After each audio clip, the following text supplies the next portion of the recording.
Hallelujah.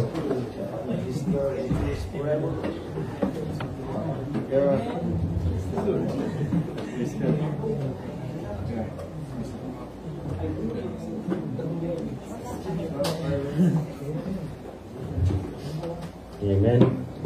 Maluwag pa dito, lagyan ng upuan. O wala ng upuan? Dito po. Amen. Dito po kayo. Napakabuti ang Diyos natin, mga kapatid. Meron pa rito sa harap, tatlo. Dito pa meron pa rito isa.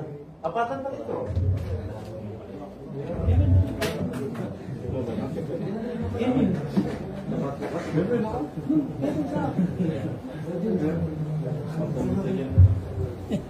Praise God. Amen. Kompleto na. Dito pa, may dalawa pa dito. Amen. Hallelujah. So, mapagpalang gabi sa lahat, mga kapatid. Meron tayong bisita. Amen. Sa bagay, marami naman tissue dito eh. Amen. Hallelujah. So, isang palakpak na sa ating Diyos, mga kapatid. Sa mga bago, amen, ako po si Kuya Eli, mga kapatid. Kung hindi nyo malalang pangalan ko, yung kalbo sa solim. Yun na yun siya. Amen. Madaling makilala. Sabihin mo lang, sino ba yun? Yung kulang buhok sa solim, yun na siya. Si Kuya Eli yun. Amen. So, ating pag-usapan, mga kapatid. Amen. Hallelujah. Ay patungkol, mga kapatid, doon sa spirit guided believers. Amen. So ano ang ibig sabihin, mga kapatid? At mapapansin po natin, ito yung kailangan ng bawat mananampalataya. Hindi lang mananampalataya, bawat nilalang na tao, mga kapatid. Kailangan ito dahil nandito na po tayo sa end times. Kung titinan po natin ang panahon, kung itugma natin sa Biblia, mga kapatid, nandito na po tayo sa chapter 24, Matthew na buhay. Ngayon, nawa pagkatapos ng mensaheng ito, mga kapatid, nawa, ang sabi ng kanta kanina, you are still my first love. Amen? So pagkatapos ng mensaheng ito, nawa na siya pa rin yung first love natin. Amen? Wow, punting nag-amen. Amen? Amen. Huwag kang mag-alala, mga kapatid. Ito, hindi ito pananakot. Walang pananakot. Amen? Hindi ka nagpunta rito para matakot, mga kapatid. Nagpunta tayo rito para matuto tayo. At makilala natin ang Diyos na buhay. Amen? Kasi ang nais natin, mga kapatid, ang goal natin, amen, ay makasama na tayo doon sa kaharian ng Diyos. Amen? Ang goal ng bawat isa sa atin, nawa, ay yung makatira doon sa pinangako ng Diyos na bahay na kung saan, mga kapatid, piniprepare niya ngayon. Amen? At naniniwala ako na tapos na. Ang problema nga lang, ikaw at ako. Tayo, mga kapatid. Dahil ang nais ng Diyos, sabi ng Biblia, na lahat, ang nais ng Diyos ay maligtas. Yan ang gusto niya. Ang tanong lang sa atin, mga kapatid, tayo, ikaw at ako, gusto mo bang maligtas? Lahat gusto yan, mga kapatid. Amen. So ating pag-usapan ngayon, amen, spirit-guided believers. So ang verse natin, amen, ang chapter po natin, but then dito po tayo sa, amen, mamaya pagkatapos ng gawain, balikan nyo itong panulat ni Judas. Hindi si Judas Iscariot, si Judas to, mga kapatid, na kapatid ni James. Amen. Kasi si Judas wala na siyang panulat kasi nagbigti nga siya. Amen. Dahil pinagkanulo nga niya ang ating Panginoon. So ang sabi niya dito, basahin ko lang po ito. Ito yung sinabi niya, mga kapatid, na Gusto niyang sumulat patungkol sa salvation nating na-receive. Pero ang sabi niya, mayroon siyang mas higit na ipapaalala sa atin, isasabihin sa atin, mga kapatid. At ito yung sinabi niya. Basahin ko lang po, sabi niya dito, from Jude, isang chapter lang po ito ng Book of Jude. Itong buong chapter na ito yung pag-usapan natin. Amen? Ang sabi niya dito, from Jude, a servant of Jesus Christ and brother of James, to all whom have been called by God, God the Father loves you. Tandaan po natin mga kapatid, ang Panginoong Diyos, mahal na mahal po niya tayo. Amen? Walang sino man dito na hindi mahal ang Diyos. Lahat mahal na. Lahat special sa Kanya. Dahil binigay niya yung anak niya mga kapatid para maligtas lang po tayo. Sa atin nga lang kasi mga kapatid, matigas ang ulo natin. Kaya katirod kanina na sa atin ang problema. Lahat gusto natin maligtas. Amen? Pero ang tanong, are we, mga kapatid, spirit-guided believers? Yun yung pinakatanong doon. Amen? Sabihin nito, to all whom have been called by God, God the Father loves you.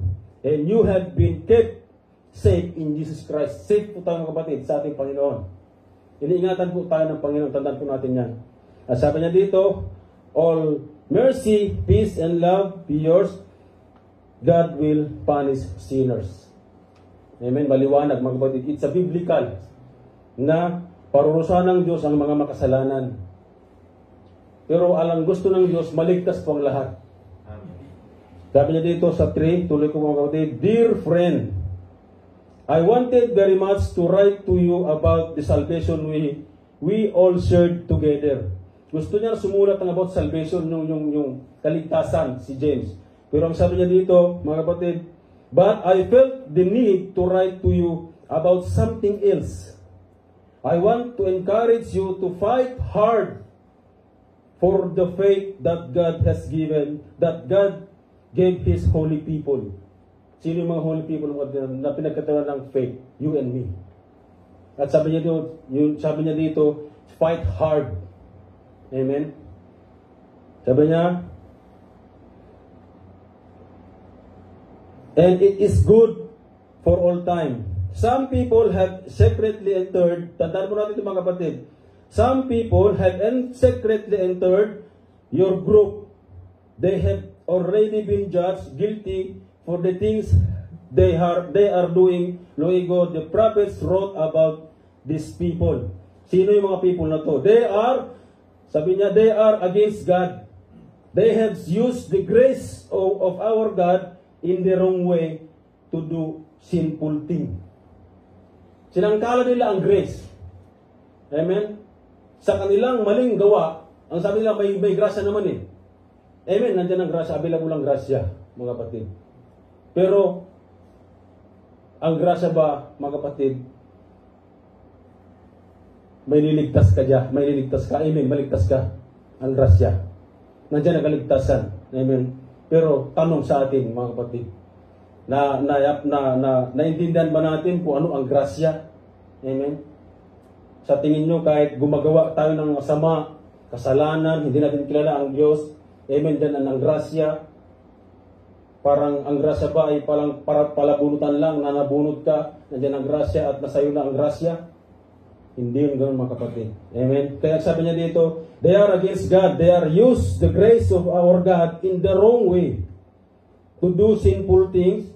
They refuse to accept Jesus Christ, our only Master and Lord. Amen? And sabi niya, I want to remind you all of something that you already know. Remember that the Lord saved His people by bringing them out of the land of Egypt. But later the Lord destroyed all those who did not believe. Amen? And remember the angels who had power but did not keep it. They left their own home. So the Lord has kept these angels in darkness. They are bound with everlasting chain to be judged on the great day. Also remember the city of Sodom and Gomorrah and the other towns around them. They acted as the angels who did not obey God. Their town were full of sexual sin and men having physical relation with men. They suffered the punishment of eternal fire as an example for all to see. Amen. So it is the same, sabi niya, with these people who have entered your group, katulad mga kapatid ng parusa, amen, ng mga sasapitin, yung mga nakapasok, sabi niya, na hindi kumikilala sa Panginoon. They are pretending to be Christian, pretending to be born again, but hindi sila totoong Kristiyano, mga kapatid. Sinabi dito, it is the same with these people who have entered your group. They are guided by dreams. They make themselves dirty with sin. They reject God's authority and say bad things against the glorious angels. Not even the archangel Michael did this. He argued with the devil about who would have the body of Moses. Michael did not dare to accuse the devil with insult. He said, "The Lord punish you." Amen. Si Michael, mga kapatid, may tatlo silang anghel. Si Michael, sa yung panpinuno ng mga sundalo, mga angels, na warrior sila. Si Gabriel, sa yung angel ng messenger. Si Lucifer, mga kapatid, si Satan, before sa naging Satan, he was Lucifer. Amen. Worshipper siya. Kaya nirespeto pa rin ni Michael si Lucifer, mga kapatid. Hindi siya na-accuse. Pag sinabi niya, God punish you. Amen. Angels yun, mga kapatid.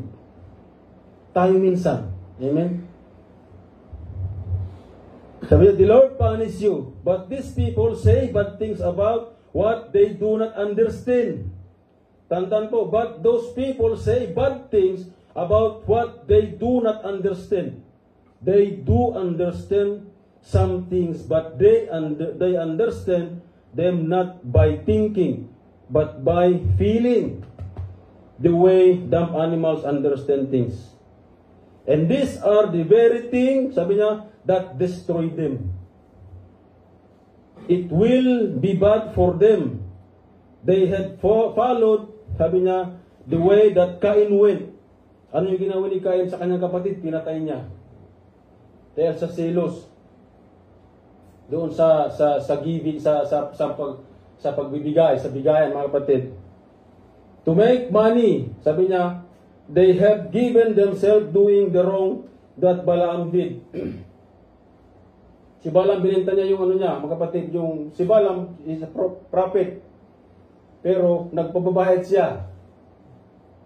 At the same thing, mga tao, mga kapatid, sa kasalukuyan ganun din. Amen? Ginagawa nila ang Word of God para magkapera. At hindi ligid sa kalaman po natin yan, mga kapatid, na maraming gumawa.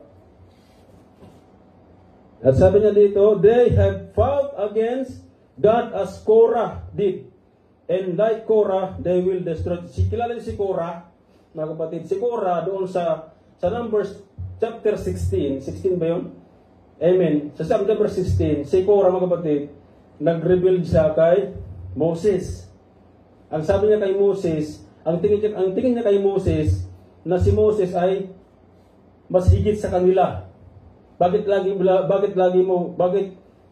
hinihigit mo yung sarili mo sa amin?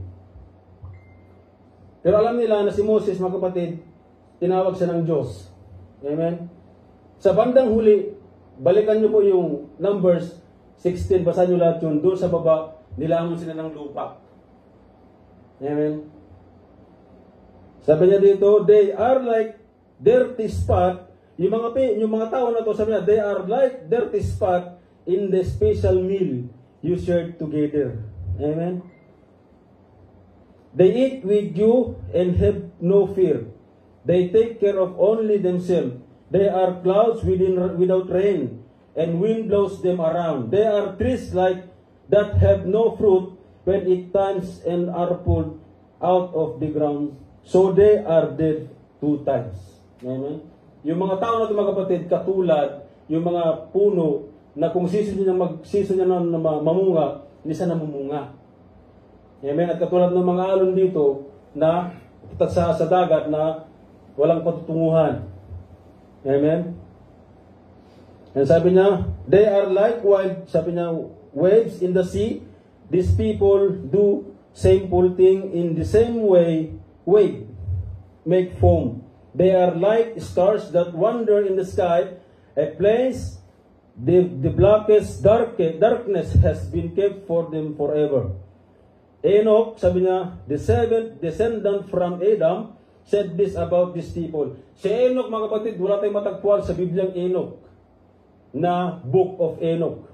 Pero meron siya doon sa Genesis. Kunti lang siya dito. Pero nung pisahin nga yung mga tao na to, kung anong mangyayari. Ang sinabi na dito, nakita ito ni Judas na si Enoch, na propesay niya na ang mangyayari sa mga tao na to, sabi niya, Enoch, the seventh descendant from Adam, said this about these people. Look, the Lord is coming with thousands and thousands of His holy angels. The Lord will judge every person. Kapatid. He is coming to judge everyone and to punish all who are against God.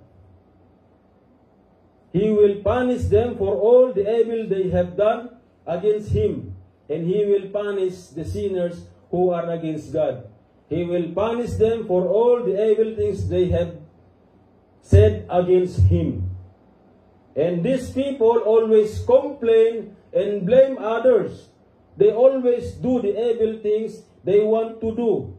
They brag about themselves. The only reason they say good things about others people is to get what they want.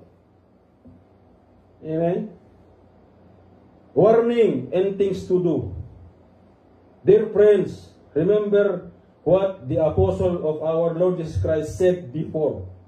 They said to you, in the last time, ito na mga kapatid, in the last days, in the last time, there will be people who laugh about God. They will do only what they want to do. Nakita sa mga nababalitaan natin mga kapatid, they are mocking God. Ano nangyari doon sa mga bansa na binamak nila ang Panginoon? Tinatawa nila ang Panginoon, mga kapatid. Ano nangyari after nang ginawa nila yun? Disaster. Amen? Sabi na, in the last time, there will be a people who laugh about God. They will do only what they want to do. Things that are against God. These are the people who divide you. They do only what their sinful self want. They do not have the Spirit. Amen. Hallelujah Jesus. Hallelujah. Mag-pray mga kapatid. Hallelujah Lord Jesus. Maraming salamat po Panginoon sa iyong salita na nabasa ngayon Lord ngayong gabi Panginoon na kung saan Lord ito ang mensahe na pinagkatiwala mo Lord ngayong gabi sa amin. And let your word of God empower mo ang salita mo ito Panginoong Diyos na kung saan Lord makuha namin ang pinakamensahe mo sa aming buhay Panginoon. Nasang mabago Lord God naming buhay, ma-awaken aming spiritual Panginoong Diyos at magising aming pananampalatayang natutulog o Lord God. Lord, maraming salamat po Panginoong Diyos, purihin ka dakila ka sa lahat. Please pray. Amen. So ito yung pag-usapan natin mga kapatid. Nakita natin, kung napansin po natin, mayroon na tatlo na binanggit doon sa Old Testament. Si Korah, amen, si Cain, at si Sodoma. Ano yung mga kasalanan doon mga kapatid? Si Korah nag-rebel. Sa Sodoma, sexuality, immoral. Amen. Si Balaam, about money. At yun mga kapatid, sa kasulukuyan, yun din ang nagaganap ngayon. Amen. Kaya ito, spiritual guided believers, ito yung kailangan. Dahil we are now in the last days, mga kapatid, kailangan natin na mag-guide tayo ng Holy Spirit. Amen. Kailangan na mapanahanan tayo ng Holy Spirit. Hindi lang basta tayo, mga kapatid, na dumalo, amen, sa lahat ng gawain, pero mga kapatid, i-desire po natin na mapanahanan po tayo ng Banal Espiritu. Amen? Dahil hindi sapat, mga kapatid, na dumalo lang po tayo. Amen. Kailangan, mga kapatid, ang banal na Espiritu. Isang faktor yan ang pagdalo na mapanahanan tayo ng Holy Spirit. Dahil nandito, mga kapatid, ang presensya ng Diyos, nandito ang kapayapaan ng Diyos. Amen. Sa sanctuary niya. Amen? Nandito, mga kapatid, ang hinahanap natin na kapayapaan. At hindi natin mahanap sa labas. Sa mga ibang hindi mananampalataya, hindi natin ito mahanap, mga kapatid. Nandito po siya. At sino siya? Si Jesus. Amen. Kaya ito po, mga kapatid, ang pag-usapan po natin. Habang tayo, as we go through, mga kapatid, sa gawain, pray. Mag-pray po tayo. Manalangin po tayo. Amen. Na ma-encounter natin siya. Mabago tayo, mga kapatid. Tawag doon, palambot ang puso natin. Amen. Dahil ito po yung it matters, mga kapatid, sa ating Diyos. Hindi yung intellectual natin, hindi yung ability natin. Ito ang importante sa Diyos, mga kapatid. Hindi nasusukat sa gandang lalaki mo, sa haba ng buhok mo. Amen. Sa damit mo. Pero mga kapatid, dito po siya. Kaya mahalaga po ito, mga kapatid. Ngayong gabi, sikapin po natin, amen, na matagpuan po natin siya. Huwag tayong papayag na hindi natin sa encounter ngayong gabi. Amen. Ito yung aim natin, mga kapatid, ngayong gabi na ma-encounter natin ang Diyos. Amen. Dahil hindi ito aksidente na nandito tayo lahat. May purpose kung bakit nandito tayo. Ang Diyos nangungusap, mga kapatid, huwag tigasan ng puso. Mahal na mahal ka ng Diyos. Mahal na mahal ka ng Panginoon. Mga kapatid, inaalay na ang kanyang buhay para sa iyo at sa akin, para maligtas. Kung pagod ka, naniniwala ko, mga kapatid, paglabas mo, pahinga ka na. Lahat man tayo pagod, mga kapatid. Pero ang pakiusap ko lang, manalangin ka sa upuan mo, i-encounter mo ang Panginoon. Huwag kang papayag, Lord, hindi ako papayag. Nang yung gabi, hindi mo ako baguhin. Dahil nais kita. Nais ko, Lord, na magait ako ng banal ng Espiritu. Yan yung nais natin. Yun yung i-pray natin, mga kapatid. Dahil ito yung importante sa buhay. Na mapanahanan po tayo ng banal na Espiritu. Dahil ang banal na Espiritu mo, isa yung tatak natin bilang anak ng Diyos. Kung wala ang banal na Espiritu, hindi ka anak ng Diyos. Biblically, mga kapatid, it says in Romans. Amen. So sabi niya dito, mga kapatid, sa ating text ngayon gabi, trust the Lord with all your heart. Alam niyo, the greatest deception sa kasalukuyan, mga kapatid, ay yung naniniwala sa iyong sarili. Naniniwala ka sa iyong sarili. Ito yung nagdadala sa atin, mga kapatid, amen, sa impyerno. Sa ayaw nyo at hindi. Ayaw nyo ba? Naniniwala. Ito, mga kapatid, ang naglilin lang sa atin. Ito, sarili natin. Hindi yung kapatid, hindi yung katabi mo. Ikaw mismo. Kaya ang sabi niya dyan, do not lean on your own understanding. Doon sa baba. Sabi niya dyan, trust the Lord with all your heart. Ano yung sabi niya? Heart, hindi yung mind. Kaya nga sabi ko, ito mahalaga, mga kapatid. Napakahalaga ito sa Diyos. Sabi niya, don't depend on your own understanding. Sabi ko nga, the greatest deception sa kasalukuyan, sa iyo, yung sarili mo. Dahil lagi tayo dito. Dito tayo nakapokus, mga kapatid. Naniniwala po tayo dito. Hindi sa Lord tayo naniniwala. Amen? So remember the Lord in everything you do. Minsan, mga kapatid, nakakalimutan po natin ang Panginoon sa lahat natin ginagawa. Lalo pag kayong halimbawa, nandun tayo sa punto na medyo alanganin. Alanganin na desisyon. Amen? Alanganin na buhay.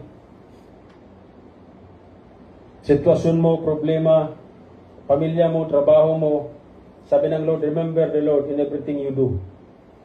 At sabi dyan, and He will give you success. Yan ang pangako niya sa baba.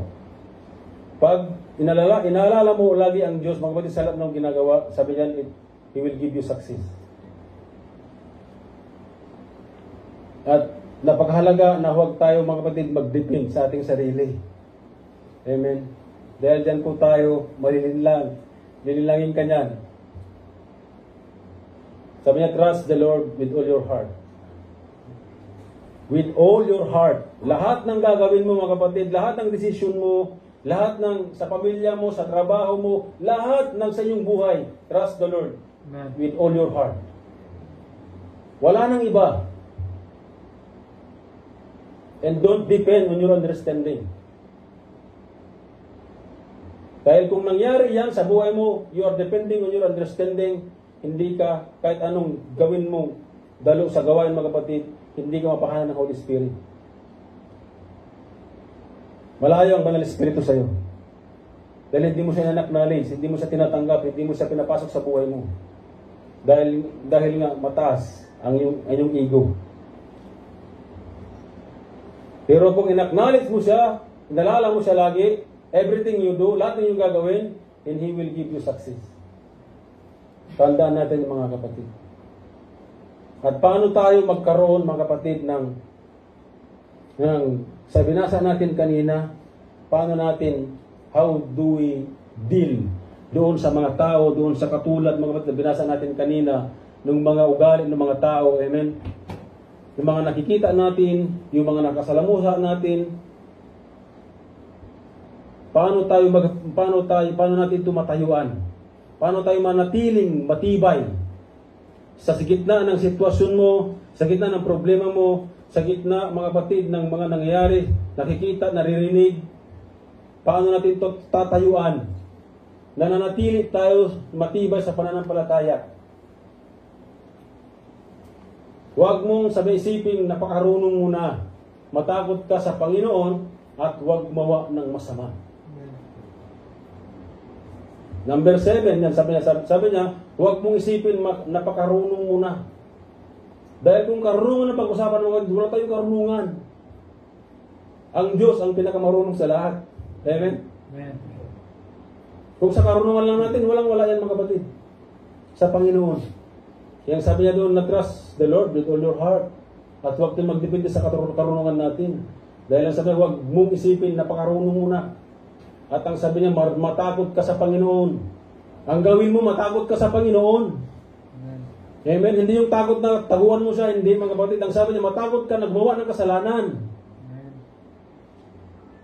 Ipanalangin mo sa Panginoon na, Lord, give me a heart to hate what you hate. Ano yung hate ng Lord? Sin, mga kapatid. Yun yung panalangin natin araw-araw. Alam niyo, mga kapatid, sa buhay ko, yun yung laging panalangin. Pag-ising ng umaga, Lord, give me a heart today that hate what you hate and love what you love. Tingnan mo agad ang transformation sa buhay. Ako hindi ko, mga kapatid, pinagyayabang dahil wala kong ipagyabang kundi ang ating Panginoon Jesus lamang, mga kapatid. Wala na akong iba kundi siya lang. Kaya sabi niya, huwag mong isipin napakarunong mo na. Matakot ka sa Panginoon. Subukan natin ipag-pray, Lord, give me a heart today, tonight, to hate what you hate.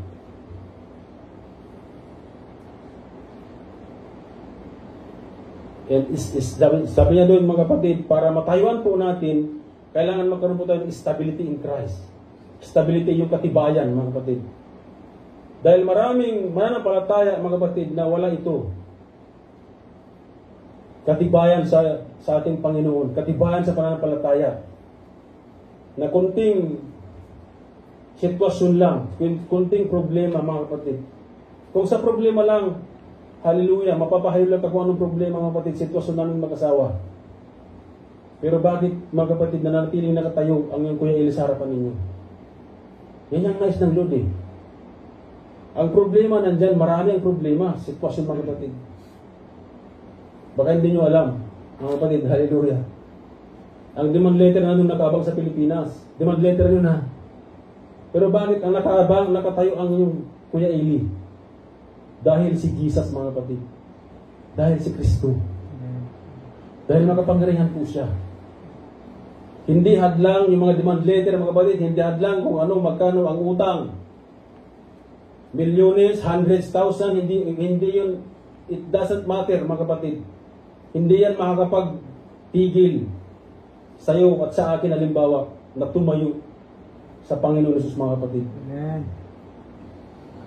Dahil siya lang po ang lalapitan natin. Wala na pong ibang Diyos. Hindi yung katabi mo, lapitan mo, hindi pong sino. Si Jesus lang ang lalapitan po natin, mga kapatid. Sa anong sitwasyon ka meron ngayon, declare in the name of Jesus, tanggal yan. Amen. Kung sa sitwasyon lang, amen. Mga kapatid, alam nila yan. Mga kapatid. Kaya ito ang kailangan natin, stability in Christ. Katibayan sa Panginoon Jesus, mga kapatid. Na anuman nung dumating sa iyo, matanggal ka man sa trabaho mo, mawalan ka ng trabaho, amen? Mawalan ka ng mahal sa buhay, mawalan ka ng lahat. Manatili ka pa rin nakatayo. Si Job, mga kapatid, binagyan tayo ng Diyos na example, si Job. Si Job, kinuha lahat, maliban ang kanyang buhay. Pero nanatiling tumayo sa Diyos, mga kapatid. Si Joseph, bininta ng kanyang mga pamilya, mga kapatid. Pero nanatiling tumayo. Ano nangyari sa kanya? Pinagpala po siya. Amen. Si David, amen, tininan siyang mababa ang mga kapatid niya. Tumayo siya sa Diyos, mga kapatid. Kinarap siya si Goliath. Ano nangyari kay Goliath? Patay si Goliath. Si Peter, si Paul, Apostle Paul. Nabilanggo po siya, mga kapatid, nasa bilanggo siya. Tumusulat. Kaya ito mga binabasa natin, pinangaralan po natin, binabasa natin ng Biblia. Nanatili siyang tumayo sa Panginoon Jesus natin. Ikaw, kapatid, kaya ba bang tumayo sa sitwasyon na meron ka sa Panginoon? Amen, mga kapatid. Dahil hindi man ito habang buhay ang problema. Pansamantala po lang yan. Amen. Amen. Kailangan natin, mga kapatid, stability, yung katibayan po natin. Amen? So, anong kailangan natin? Understanding stability in Christ.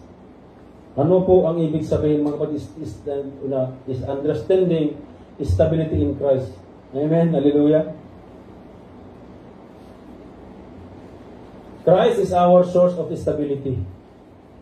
Kung tayo tayo, mga kapatid, sa kanyang salita, nakatayo tayo, if we are rooted in Christ, mga kapatid, hindi tayo basta matitina. Like Apostle said, mga kapatid, the spiritual stability is a hallmark of a mature Christian life. Mature, mga kapatid, Christian life. It involves a deep-rooted faith that is not easily shaken by the external circumstances or false teaching. Amen? Apostle Paul said that we have this treasure from God, but we are only like clay jars that hold the treasure. This show that this great power is from God, not from us. Amen? Sabi niya, Apostle Paul said, we have trouble all around us. Amen? If we have stability in Christ, even we have trouble all around us, but we are not defeated. We do not know what to do, but we do not give up. Amen. We are persecuted, but God doesn't leave us. We are hurt sometimes, but we are not destroyed, mga kapatid. Pag meron kang stability in Christ, pag matibay ka sa Panginoon, mga kapatid, ito yung sinabi ng Apostle Paul. Meron ka mang troubles, amen, you are not defeated. You do not know what to do, hindi mo alam, makukumpus ka, hindi ka give up, hindi ka bibigay. Amen? And therefore, sabi niya, sa lahat ng ito, mga kapatid, para mapagtagumpayan mo ito, ang sabi ng 1 Corinthians 15:28, always excel in the work of the Lord. Mag-involve ka, because you know that your labor in the Lord is not in vain. Ito, mga kapatid, ang nais ng Diyos na meron ka. Meron tayo. Kaya, sikapin natin na magiging matatag ang pananampalataya po natin. Kasi ito yung number one. Ito yung kailangan natin. Kailangan mo sa akin mga kapatid. Sa araw-araw, ito yung dapat na meron tayo. Hindi ito dapat nawawala sa buhay ng isang tao. Amen? Sabi diyan, Christ is the rock upon which we build our life. He is the unchanging, eternal, and reliable foundation that provide us with stability in a world that is constantly changing. Amen. Sa mundong makasalanan, sa mundong maingay, mga kapatid, wala tayong ibang sasandalan kundi ang Panginoon. Magiging matibay ka sa Panginoon, mga kapatid. Ang sabi ng Matthew, dumating man ng mga ganitong pangyayari, that time, sometimes, sabi, might say to you, look, there is Christ. Or another person might say, there he is, but don't believe him. Sa ganitong pangyayari, mga kapatid, halimbawa, kaya false teaching, hindi ka basta-basta sumusunod. Hindi ka basta-basta makukuha. Dahil alam mo kung anong tinatayuan mo. Anong tinatayuan mo? The Word of God. Jesus. Mga kapatid. The only Messiah. The Anointed One. Ang tinatayuan mo. Kaya matibay ka. Alam mo kung saan ka lumugar. Alam mo kung saan ka tumayo. Si kanino ka tumayo is Jesus. Dumating man ang sabi nila na nandyan na ang Kristo, dumating na. Huwag kayong maniwala. Dahil ang sabi ng Biblia, kung paano siya nagasil, ganoon din ang kanyang pagbalik. Makikita lahat ng tao ang kanyang pagbalik, mga kapatid. Nakita niyo ba siya? Hindi ba? Amen? Huwag kayong maniwala pag mayroong magsasabi na nandyan na ang Panginoon, nasa kwarto na. Amen? Sabi na dyan, false Christ and false prophet will come and perform great things and miracles. They will do these things to the people God has chosen. Ikaw at ako, mga kapatid. Gagawin nila yan. They will fool them if that is possible. Now I have warned you about this before it happened. Pinapalaran tayo ng Biblia na bago mangyari po ito, mga kapatid, kailangan maging matibay ka.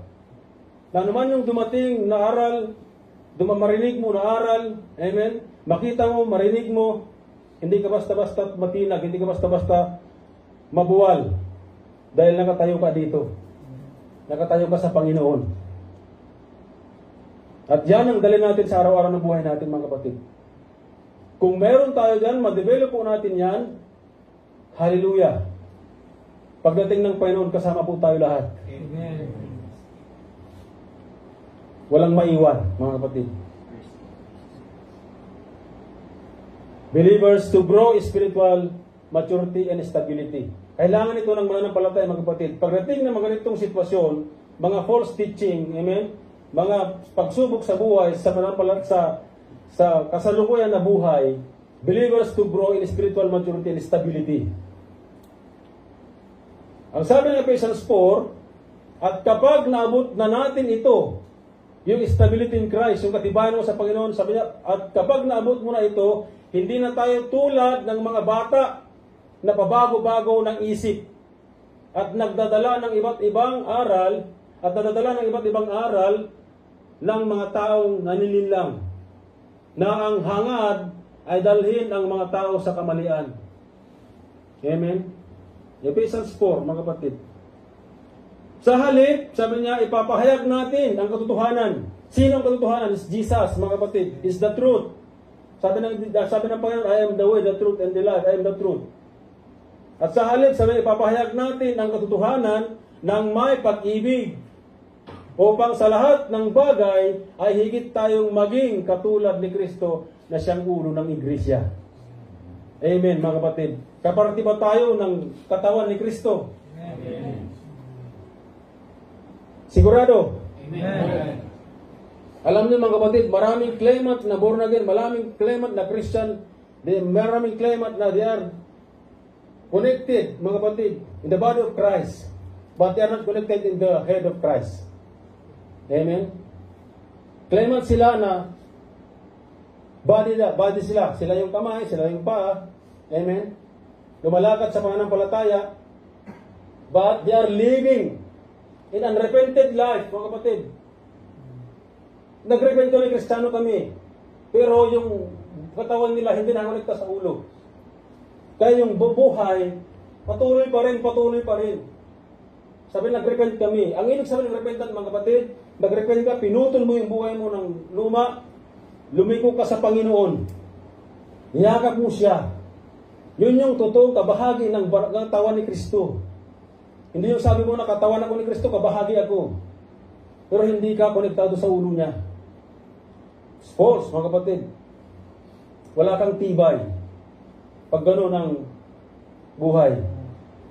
Dumating ang false teaching, circumstances, sabi niya kanina, laglag. The importance of stability in Christ. Mahalaga ba, mga kapatid, ang katatagan sa Panginoon? Gaano ba ito kahalaga sa buhay mo sa akin? Stability in times of trouble. Sabi niya kanina, may mga dumating. Amen? Na kasama nyo, kasalo ninyo. Kasama nyo kumakain. At ang mga pakay lang nila, amen, sabi niya ay division.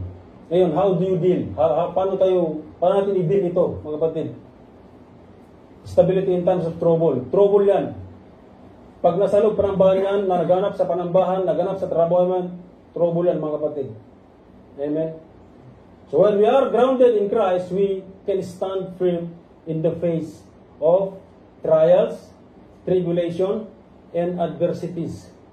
John 16:33, sabi niya, I have said these things to you, that in me, sabi niya, you may have peace. Sino nagsasalita dyan? Is Jesus. In the world, you will have trouble, tribulation, but take heart, I have overcome the world. Amen. Huwag tayong mag-alala, mga kapatid, sa mga problema mayroon ka. Ano man yung nakita mo, yung binasa natin kanina sa Jude, dumating man yung maganong sitwasyon, take heart. Sabi niya, but take heart, I have overcome the world. Huwag kang mag-alala. Dahil na-overcome na ng Lord ang mundo. Gawin mo lang, mananampalataya ka lang. Manampalataya ka sa Panginoon. Maniwala ka. Lakaran mo, pananampalataya mo ng katibayan. At walang alalahanin, mga kapatid. Dahil na-prepare na lahat. Sa buong araw, pagising mo pa lang ang Lord, mga kapatid, na-prepare na lahat yung kailangan mo hanggang pagtulog mo. Yan ang Diyos natin. Ganun tayo kamahal. Hindi natin namamalayan, mga hindi natin alam. Na pagising po natin, even na hindi natin sa pasalamatan, sa buwan na meron tayo, even hindi natin mag-pray, si Lord, prepare na pa rin lahat yan, mga kapatid. Ganun siya kabuti sa atin. Lahat ng kailangan mo sa buong araw. Kaligtasan mo, yung kalusugan mo, pamilya mo, lahat, trabaho mo, naplantya na yan. At taguin mo lang, enjoy mo lang, mga kapatid. Sabi niya dyan, sa mga tao na gumagawa nito, blessed is the man who remains steadfast under trials. For when he has stood the test, he will receive the crown of life, which God has promised to those who love Him. Amen. Amen. Hallelujah. So, achieving stability in Christ. Paano magkaroon? Paano natin ito ma-achieve, mga kapatid? Halimbawa, meron tayong goal na isiniset, mga kapatid, sa buhay natin. Kailangan natin ito na ma-achieve natin. Amen. So, itong stability in Christ, paano natin ito ma-achieve? Para magkaroon tayo. Through faith in Christ, mga kapatid. Dahil kung walang mga sa Panginoon, wala ka naman katatagan sa Kanya. Kung hindi mo siya kilala, hindi mo ma-achieve ang stability in Christ, mga kapatid. Sabi niya, but dear friend, use your most holy faith to build yourself strong up. Sabi niya, use your holy faith, mga kapatid, to build yourself up, to achieve, mga kapatid, the stability in Christ. Pray with the Holy Spirit. And keep yourself in God's love. Wait for the Lord Jesus Christ with His mercy to give you life forever. Psalm, sabi niya, 46, know that I am God. Kilalanin mo ang Diyos, mga kapatid. Amen? And our stability in Christ begins with knowing Him and have faith in Him. We must believe in Christ, trust in His presence, in His promise. Basahin po natin, mga kapatid, 2 Corinthians 1:20, in all the promises of God, yes and amen to his Son. Amen. Rely on his strength. Philippians 4:13 mga kapatid. And building strong relationship with God. Sa yan mga kapatid. Para ma-achieve natin the stability of Christ, in Christ, building a strong relationship with Christ. In Joshua 1:8, sabi niya, this book of the law shall not depart from your mouth. Para magkaroon tayo mga kapatid ng relationship, ma-develop po natin ang relationship natin sa Panginoong Diyos, huwag natin ito kaligtaan, basahin, ipamuhay, i-meditate araw at gabi. Saan ka man nandoon, find time mga kapatid to read the Bible. Kung tamad ka magbasa, mayroon audio Bible. Kaya wala tayong rason mga kapatid sa isang araw na hindi tayo makapakinig ng salita ng Diyos. Hindi tayo makabasa ng salita ng Diyos. Dahil meron tayong audio Bible, meron tayo sa cellphone. Yung cellphone mo, yan ang asawa mo pag sa trabaho ka, di ba? I-download mo lang yung Bible apps. Pag tamad ka magbasa, meron ka mang headset, lahat man tayo may headset, amen? Salpak mo lang, play mo, at marinig mo ang salita ng Diyos. At sabi niya dyan, this book of the law shall not depart from your mouth, but you, sabi niya, shall meditate on it day and night, so that you may be careful to do according to all that is written in it. For then you will make your way prosperous, and then you will have good. So ulit, sabi niya, success. Amen? Palagpakan natin ang Diyos mga kapatid. Achieving stability in Christ. Continuation po ito. Being part of church, mga kapatid. Mag-involve po tayo kung kinakailangan. Walang sapilkan po ito, mga kapatid. Pero kung ma-achieve natin stability in Christ, desire na ma-involve po tayo sa lahat ng gawain, mga kapatid. Huwag tayo lumayo sa gawain. Fellowship with others, sabi niya, believers can provide support and accountability. In Hebrew 10, sabi niya dyan, 23, magpatatag tayo, sabi niya, pagkatatag tayo sa pag-asa natin at huwag tayong mag-alinlangan. Sapagkat ang Diyos na nangako sa atin ay tapat, mga kapatid. At sabi niya dyan, kaya sabi niya, be a part of church, amen, mag-involve. Sabi niya, huwag natin pabayaan ang mga pagtitipon. Pagtitipon natin gaya ng nakawalan ng ilan. Sa halip, palakasin natin ang loob ng bawat isa, lalo na ngayon. Nalalapit na ang huling araw. Biblical, mga kapatid.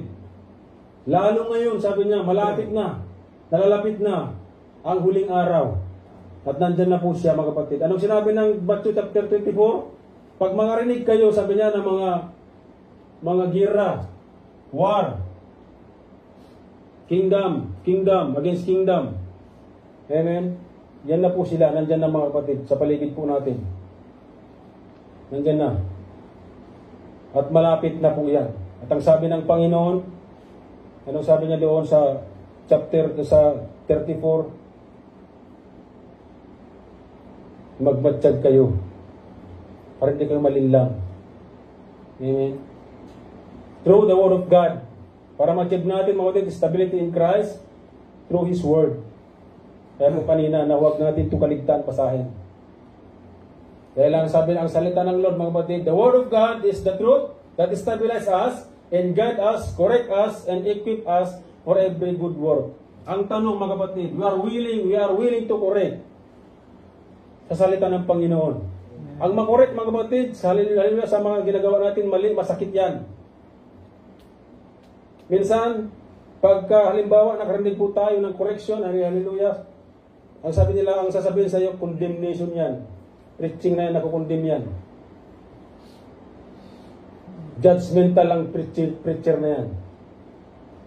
Pag ganun mga kapatid, makarinig kayo ng salita ng Lord, saan man kayo makarinig, sa mga kapatiran, amen, to correct you, amen, to reproach you, amen, hallelujah, pray. Dahil importante po yan. Pagtuturo yan, mga kapatid. Ako nung araw, personally mga kapatid, hindi ko rin maintindihan yan. Hawain talaga kita. Pero nung dumating mga kapatid, ang kaliwanagan sa salita ng Lord, ng Panginoon. Napaka-importante pala.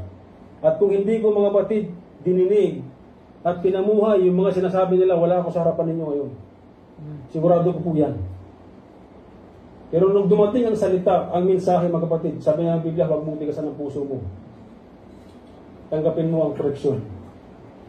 At ang sabi niya dito, mga kapatid, sa 2 Timothy, hallelujah, sa 3:16-19, lahat ng kasulatan ay sisulat sa pamagitan ng kapangyarihan ng Diyos. At sabi niya, mapapakinabangan sa mga pagtuturo ng katotohanan, pagsaway, pagtutuwid, at sa pagsasanay sa matuwid na pamumuhay. Kaya kung kinukorek ka mga kapatid through the Word of God, accept it, pray it. Dahil maliwanag ang sinabi ng Biblia. Upang, sabi niya, maging karapat dapat at handa sa lahat ng pagbababuting gawa ng ang naglilingkod sa Diyos.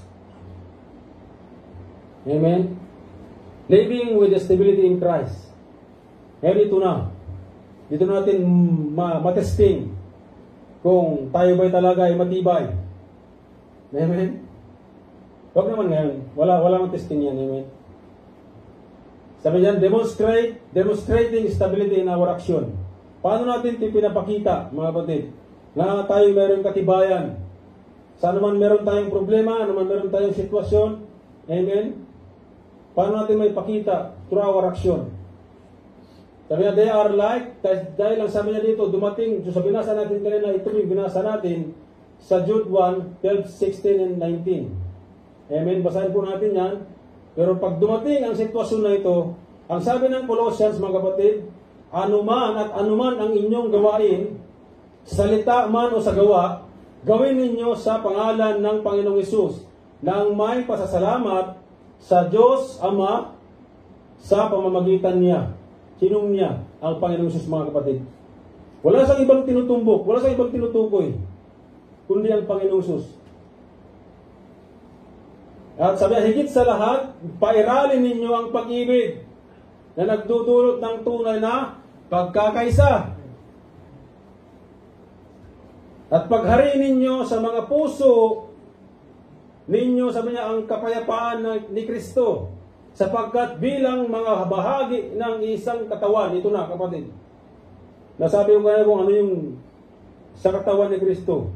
Tunay ba tayo nakabahagi? Tunay ba tayo nakonekta sa katawan ni Kristo? Sabi niya dyan, paghariin ninyo ang mga puso ng kapayapaan ni Kristo, sapagkat bilang mga bahagi ng isang katawan, tinawag tayo ng Diyos upang mamuhay ng mapayapa.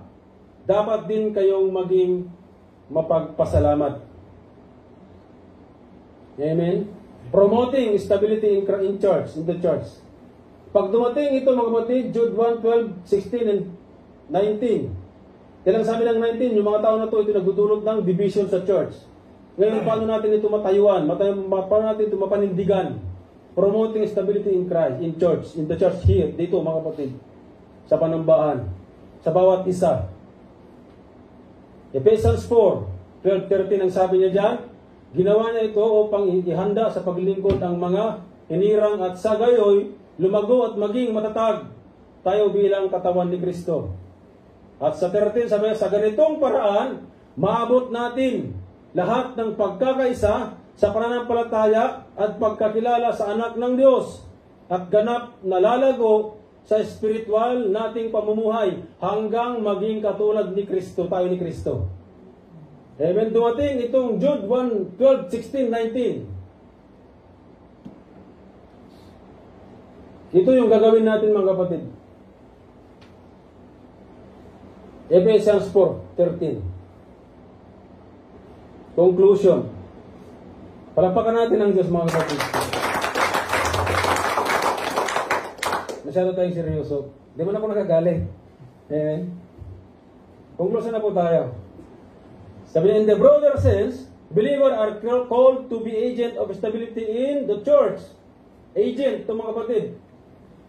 Stability, hindi po ito agent ng division. Hindi ito agent ng halimbawa, hallelujah. In our community, and the Word reflecting God's unchanging nature. Hebrew, sabi niya, 13:8, remind us that Jesus Christ is the same yesterday, and today, and forever. Kaya, kailangan mga kapatid na ma-develop po natin yung stability natin sa Panginoong Hesus dahil siya po hindi nagbabago. Kailanman, kahapon, ngayon at kailanman. Ang mundo magbabago yan. Mawawala yan. Madidisappear yan. Lahat ng nakikita natin sa mundo na to, amen, hallelujah, ang sinabi ng Biblia, mawawala yan. So saan ngayon mga kapatid, saan po tayo nakatutok ngayon to na ma-develop, amen, yung katatagan po natin. Saan man meron tayo, maging matatag.